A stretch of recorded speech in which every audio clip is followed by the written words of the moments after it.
everyone, thank you so much for checking out this video. If you're new here, my name is Stephanie and I cover oily skin, hooded eyes, and beauty. So welcome to the Foundation Stick Wars finale. If you have missed this entire series, I will link all of the videos down below for you.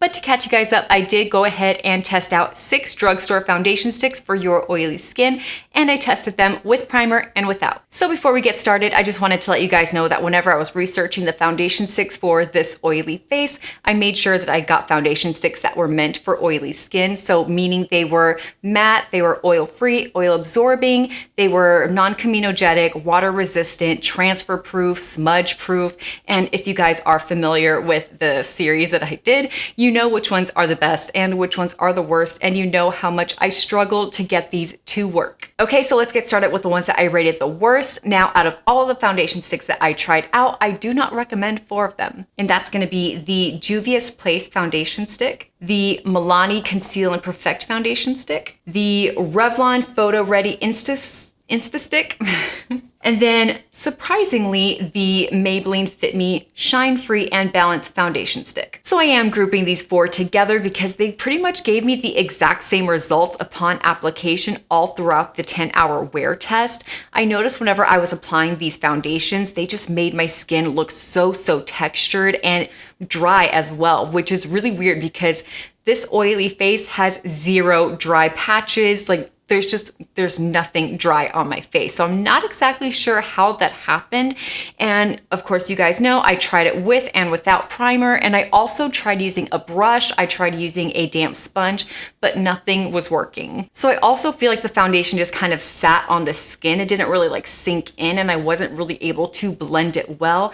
And I also wasn't able to build it. So I was just kind of stuck with that one layer of the foundation. And then throughout the day, I noticed my oils were just out of control. So by the end of the day, I was this oily, greasy mess. Not only was I an oily mess, but my foundation looked super cakey and it just came off on my nose, came off on my chin. They weren't for me. And they were the most expensive foundations out of this entire series. So yeah.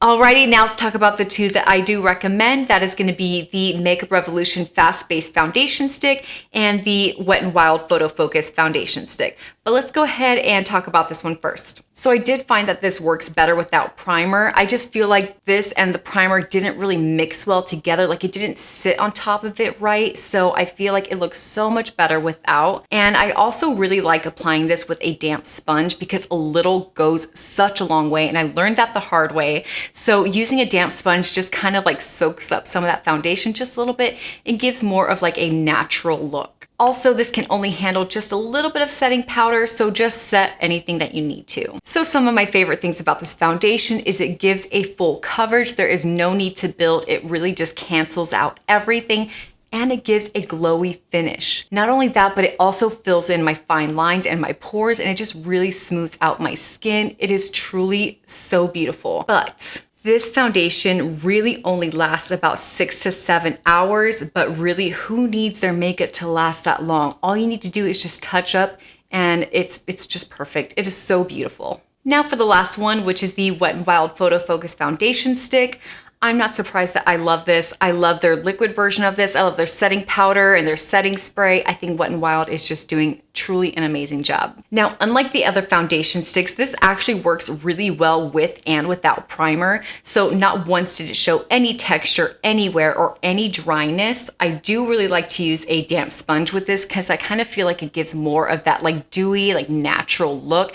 It looks so beautiful, but I will say you can only use just a little bit of setting powder, and I would really only do the T-zone.